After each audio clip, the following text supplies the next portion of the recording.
Hey, welcome back to another video. I got an email that I wanted to read through to you guys and just kind of go over it.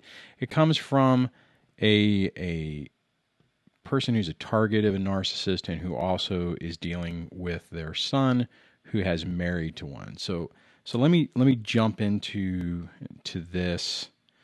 The message says, "I am past the point of being beyond desperate for help. I'm trying my hardest to keep it together and not succumb to complete insanity or worse. No one understands what I've been dealing with for the past 20 plus years. 20 plus years with my husband and 15 plus years with my daughter-in-law. But then I come across several of your YouTube videos, the first one being the covert narcissist when your daughter-in-law is brainwashing your son. Then the people just don't understand narcissistic abuse video. I want to first thank you so much for making and publicizing these videos.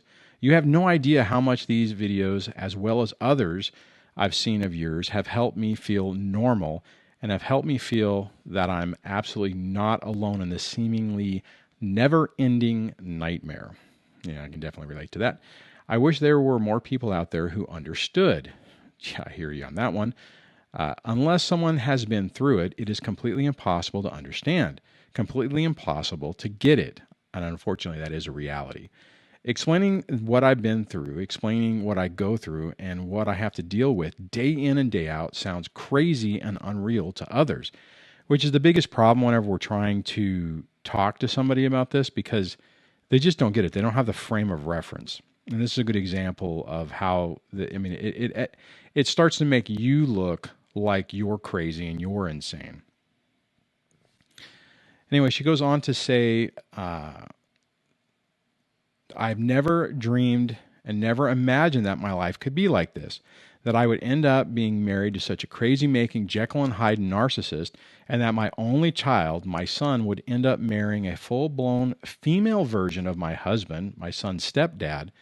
I'm currently at my wit's end and I have absolutely no idea what to do moving forward. All I know is that I cannot continue down the same path I'm on. I'm in such desperate need of help. What do I do?" Okay, so the first thing I just want to say on this is recognizing that you've gone down that road before. You've tried everything that you've tried before is achieved the same results. Although that's frustrating, it actually is progress. It's progress in your growth, being able to understand and see what's going on. Now, the hard part about all of this is, you're dealing with it, you're living it on a daily basis, and now you're trying to figure out how to help yourself, how to help your son, and how to help your life, right? I mean, it's a really tough situation. And the first thing let me back up. The first thing, especially if you're dealing with your son and a daughter-in-law, do not go with this newfound knowledge of what narcissism is and go to your son and tell him everything of what's going on. That is a surefire way to ensure that you're erased or alienated from your son and potentially your grandkids.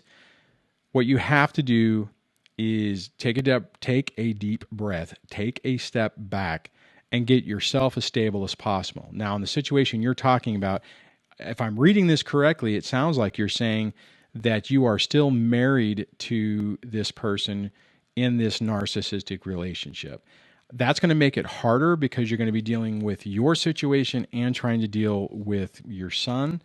But I mean, the first thing you have to do is you have to get your personal situation under control and get your stability as much as possible.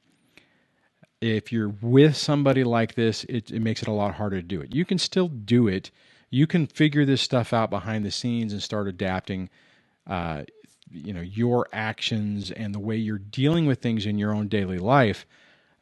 But obviously, if you're dealing with somebody who's poking you in the eye all the time, meaning your husband, and then also your daughter-in-law, and in some instances, I would imagine you're also seeing this that your son's doing the same thing.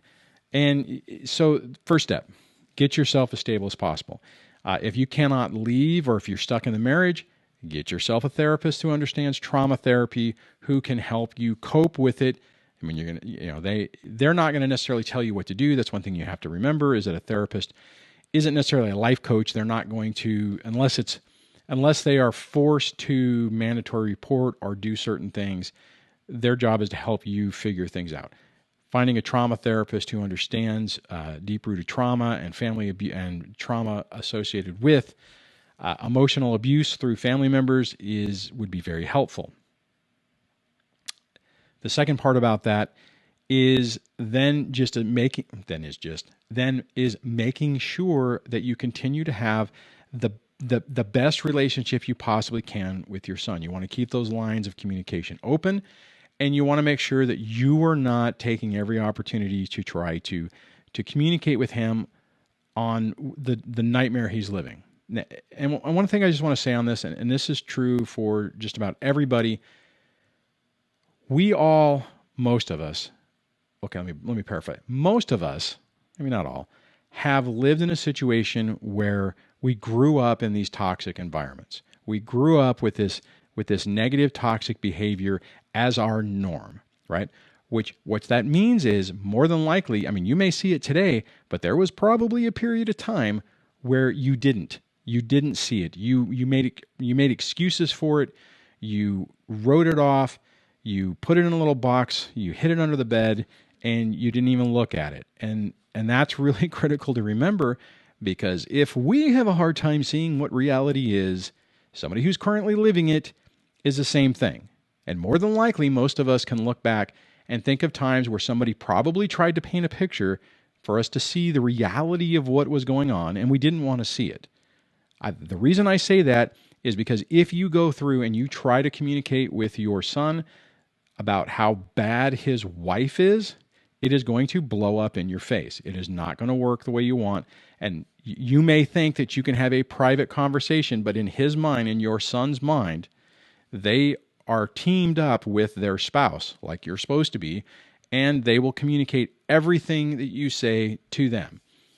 And to meaning them meaning the person you suspect as the narcissist. And if that's the case, and the narcissistic, toxic person realizes that you're starting to see through the mask, and their veil of superiority is cracking, you can take it to the bank that they are going to then try to undermine your relationship with your adult child.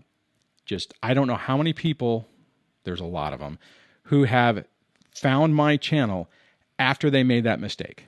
They realize that their daughter-in-law, primarily it's daughter-in-laws in this situation, where they're toxic. They go to their son, they say, hey, buddy, this is what's going on, and it blows up in their face. And the next thing they know, they're not able to see their grandkids. They're not able to see and or talk to their own child, their adult child. And if they are, it's only if the spouse is around, and it just turns into a nightmare. And to try to undo that is really, really tough. You don't want to get yourself in a situation to where you've stepped on that landmine and you're trying to put things back. You can, but it's incredibly tough. What you want to do is get yourself healthy, be stable for your child. And then the other thing is on those instances where your adult child is recognizing things are wrong, do not take that as a green light to tell them everything that you suspect. Be very cautious and close hold with it, and see how they adapt and deal with the information. What I mean is, have a conversation with them. If they've the veil is dropped, they understand they understand, or they're seeing things clearly.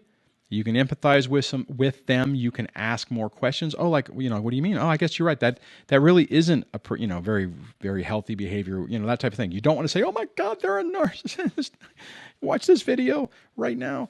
Don't do that. What you want to do is you want to kind of gradually see how they are approaching it. I would encourage them to also seek a trauma therapist, and take it really slow. Because the problem is if you see a crack in their reality, and you strike to try to point that reality out to them, the likelihood that it's going to go badly is pretty high. And typically what happens is because we go through these phases where you see the reality and then it's too painful and you don't want to accept it, so you erase it from your mind. I've seen that. Well, let me back up. I've experienced that myself. I've seen that with people I know personally, and I've seen it with people that I've coached. And so you have to keep that in mind, because you just don't want to get caught in a situation where you overshare. Your adult child then takes that information to their spouse saying, my mom says blah, blah, blah, blah, blah. And it's so easy to spin it. I mean, the thing is that it easily falls into the normal, stereotypical inner child dynamic from adult child to their parent with the spouse. I mean, think about it. Everyone always talks about the mother-in-law problem. Everyone, the stereotype is the mother who never thinks that the spouse is good enough for their son. And I mean, you got to be careful, because that construct is already kind of in everyone's mind. So it's really easy for somebody who's trying to alienate to cherry pick what's going on, to use the experiences that you're having and what you're saying and what you're doing to say that. So, and effectively what I'm trying to say, I mean, just clearly to simplify it, is that it's really easy for a narcissistic, toxic person to then undermine what you're trying to do, flip the script, so to speak, to make it look like you are the one with the problem, that you are the one who's blowing things out of proportion. You're the one who's trying to ruin their marriage, destroy their family, and all that kind of thing. And just to, the reality is most people are not willing to see that on the first go. It's like they have to go through a lot, and they have to come to the realization themselves. Now, the flip side to this, if your adult child says, "Hey, I found this guy on YouTube and he's got all these videos, and oh my God, this feels like what I'm living." Even if you know it, you're like, "Oh, really?" Like, well, why do you say that? What video is that? Even if you know what it is, right? Kind of use it as a segue as a conversation piece, right? Because then you're not the one making the accusations or basically bursting their bubble. It could be me. So, I know, and I'll say this was, double whammy. I'll call them double whammy. Double whammy. The thing is that the hard part about this for the person who's realizing this is whenever the mask falls and the information just starts pouring out and it starts really making a lot of sense, it blows your mind, right? Because you're seeing it everywhere. I mean, you're recognizing what's happened with your son, which is then leading to what's happened in your own life. And my guess would be, because typically for those of us who've had 20 plus year experiences with this, more than likely you can roll it back, and it also came in your own family of origin. So you can roll it back and see that, like in this situation, that her husband or her new husband is an example of probably her first husband, and then after that, probably somebody in either her mom or her dad. Very, very common, and that's very tough to deal with, right? When your whole world shatters, it drives you crazy. So, stay on track. I hope that the suggestions I gave throughout this video are helpful for you. I know there's other people who've been in this situation who are farther along. If you happen to watch this video and you want to just give some advice to Double Whammy on this, I would appreciate that. If you're new to this channel and you find this content helpful, please consider subscribing. Hit the bell notifications so that YouTube will actually notify you when I post a video and or go live. You can sign up for my newsletter over at dadsurvivingdivorce.com. And if you want to really support the channel, you can become a channel member just by clicking the join button right underneath the video and picking a tier. And you get all kinds of cool perks like emojis and little things that tag when you leave a comment, so that I know that you're a channel member. And there's also some extra things you can do with the emojis during live streams. And I'll catch you guys in the next video. Take care.